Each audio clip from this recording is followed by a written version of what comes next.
What's up, folks? It's Dan here from BeAGameCharacter.com. We're back again with another edition of Q&A Tuesday. It is the first Q&A Tuesday of 2017. In fact, it's pretty awesome. You'll have to forgive me. I'm getting over a really nasty cold, so if I sound kind of stuffy and, whatever, it's just because I'm still kind of recovering. Feeling much better, but ugh. So, moving right in, we've got Storyman09 who says, "Hey Dan, I love the fight-like videos." Oh yeah, last week's question was if you could, have any fight-like video, like fight like a specific character, like the tutorials they used to do, what character would you want it to be about? Storyman says, "Hey Dan, I love the fight-like videos. If you're planning on doing a new one soon, I'm hyped. If you're teasing us, you're doing a damn good job of it." I know Nightwing has been brought up a lot lately, and actually I really think that a fight-like video... that would be a cool fight-like video, but there's probably a metric ton of the material to sort through for him. Yeah, that's very true. That said, a character that would really interest me would be Kratos. I know he has the Swords on Chains thing, which isn't really practical, but he does seem to have a mastery on, or at least very high degree of skill with regular swords, spears, bows, and other weapons in general. He's a freaking Spartan general turned destroyer of an entire pantheon. Add to that varied, savage, brutal hand-to-hand strikes he regularly demonstrates through the God of War series, and there's something potentially very interesting there. Plus, he can possibly talk about Spartan fighting skills, disciplines, aggression, anger, adrenaline, and admittedly, I really just would like to see you kick over a punching bag or target or something like that while yelling and generally imitating Kratos. That would be fun.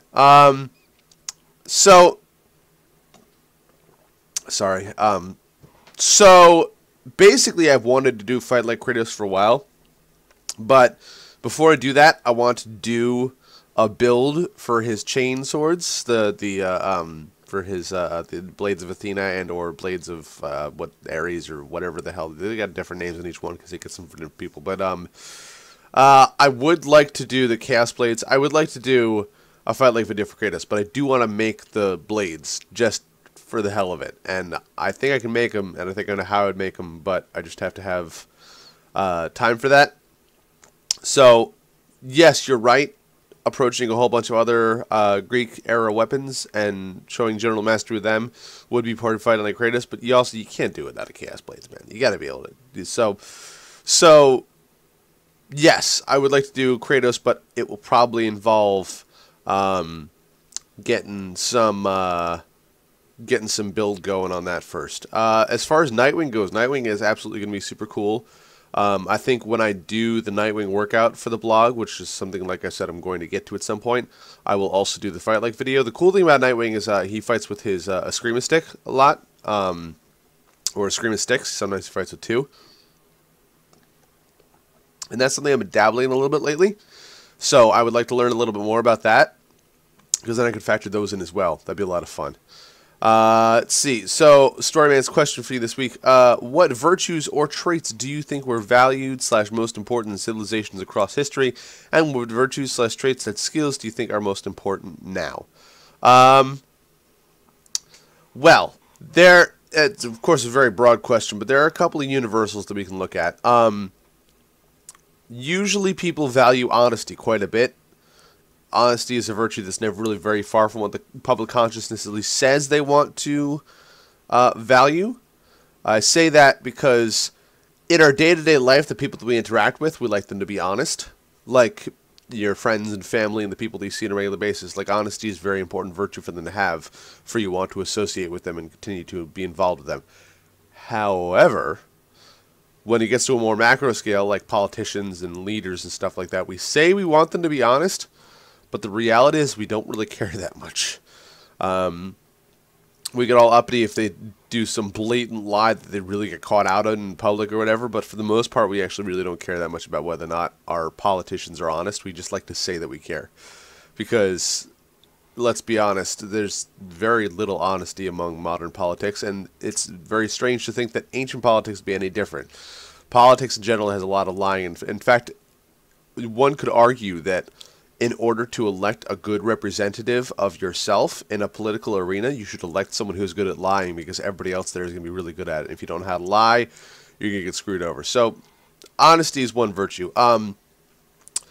Another virtue and or skill would just be the virtue or skill of socializations. the ability to socialize well with others, the ability to interact well, to lead, to be charismatic, stuff like that. Generally speaking, the person that's able to get along with a whole bunch of people and or be able to persuade people very well is going to do a lot better and be a lot more admired than somebody who's not able to really interact well with people or persuade people well or whatever. So, sociability definitely is something. Sociability, is that a word? Hang on. Sociability. I don't think it's a word.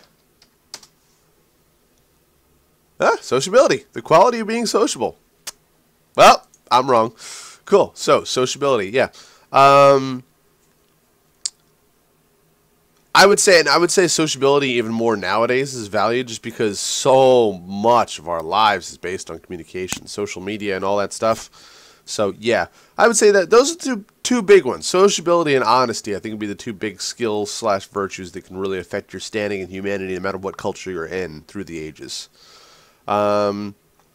So, Storyman says, that's it for now. I hope you have an awesome day and are able to have no 0 days going forward this year. It was very difficult. Let me tell you what. I was so sick.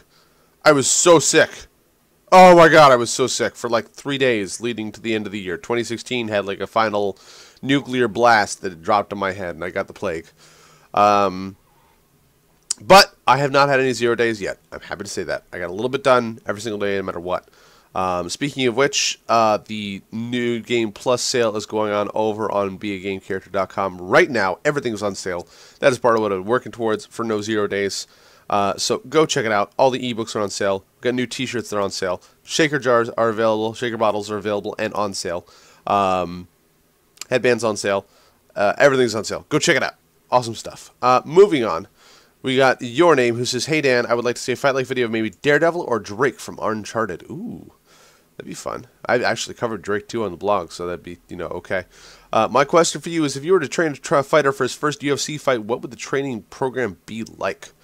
Oh, and to add something onto this question, since Ronda Rousey lost to Amanda Nunes, what would you do to train her and prepare her for Nunes if you go back in time when Ronda was training for the fight? All right, so first off, I would like to say, take this with a grain of salt. I've never trained a fighter for anything. I've never fought in a cage. I know very little about the. I mean, I wouldn't say know very little, but I know not that much about the periodization leading up to fights outside of what I've done as far as research my own. I don't have any actual experience in that area. So, but since we're theory crafting, for a UFC fighter in general, what I would do is, first of all, you have to factor in periodization, which is where you have a timeline leading up to the thing that you're doing. A lot of the workouts and stuff that I put in the blog are just for everyday fitness, like do this thing in your everyday life to work out. Whereas training a fighter for a UFC event is very different. You have a specific timeline that you're working on. You have to develop a specific set of skills and strengths leading up to that, and then taper off properly so the athlete has time to recover before the fight. What I would do is, generally speaking, it would be a very heavy conditioning and not body weight, but not super heavy weight either. Like, there would be heavy conditioning, body weight training. There would also be some lifting with an emphasis on explosive movements and stuff like that, as well as some general raw strength, like that. Probably hang cleans, squats, but front squats, probably not back squats. You'd be looking at incline bench press, not just standard bench press. Kind of hybrid exercises like that, and then just working a whole bunch of conditioning. We do box jumps and sprints and combat ropes. Be a lot of list cardio and hit cardio. List cardio probably every other day, and then hit cardio probably twice a week. I would work them in the hit cardio. I'd work them in standard round length formats. Like, your hit cardio sessions would last for as long as the round would last, and your rest times would be very short in that 3 or 5 minutes, and then you would have a break for how long a rest time would be for in between rounds, and you would go back into that again. You'd be training skills. I'd say I don't like heavy sparring. especially leading up to matches, because you don't want to get injured. So, but light sparring I think is super important. So light sparring probably doing alternating sparring and then grappling work. Like, we'd do some stand-up, we'd do some jiu-jitsu, do some stand-up, do some wrestling, jiu-jitsu, stuff like that. So we go over the day like that, like stand-up, ground, and then like every third day would be just overall MMA rules, light sparring. So you can stand up to grappling, to submissions, to back to stand-up, stuff like that. And that would be, so basically you'd be looking at conditioning, probably 4 days a week, lifting 3 days a week, doing skills every day, either groundwork or stand-up or both. And then you'd have at least 1 day of solid rest every single week. And then that would gradually, that would ramp up the intensity, and then leading up until probably 2 weeks before the event, and then it would taper off. So that's how I do it. As far as Rousey versus Nunes, Nunes is a beast, man. I mean, I love Ronda Rousey, so I would have to say that I would like her to be able to win that fight, but I don't know. I do think with different coaching, it would have gone very differently. Edwards an awful coach. I don't like him. I've never liked him. She did not win her fights that she was winning on Edwards' coaching. When she was winning them, she won them just on the fact that she was an Olympic-level competitor going up against people that were not Olympic-level. So once she started facing off against people that were, on her level, she had been in his coaching camp for so long, and it was just, Anyway, first of all, in my opinion, Ronda has no place trying to stand up and strike with Nunes, just like she had no place trying to stand up and strike with Holm. So, there would be a lot more focus on evading striking situations and getting into grappling situations, which is where Ronda's happier. Definitely a lot more work on her groundwork, a lot more work. Her throws don't need work, really, but maybe work on no-gi throws more, just so she can get her opponents to the ground a little better. And then a lot more work on dominance on the ground. And Nunes has dominance on the ground, obviously. She's got a Brazilian black belt, jiu-jitsu black belt. But Ronda has lived and breathed her whole life in grappling, and I think that was where she was going to win if she was going to win it. So, something like that. But, man, I don't know. Nunes is a beast. So, that's what I would do, I think, but again, it's an entirely level. That's a level I've never competed on, so I can't say for sure. I'm totally armchair quarterbacking here. So great questions. Your name, thank you. He says, thanks, Dan. Have a good week. You have a good week as well.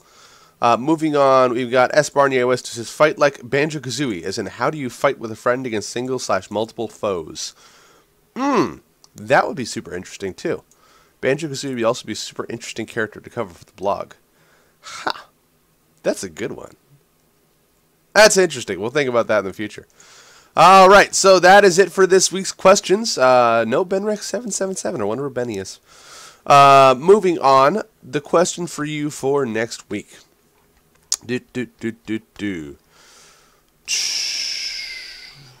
Usually I think of these in advance, but I didn't think of one today. And I've got no brain because I'm still recovering from a cold.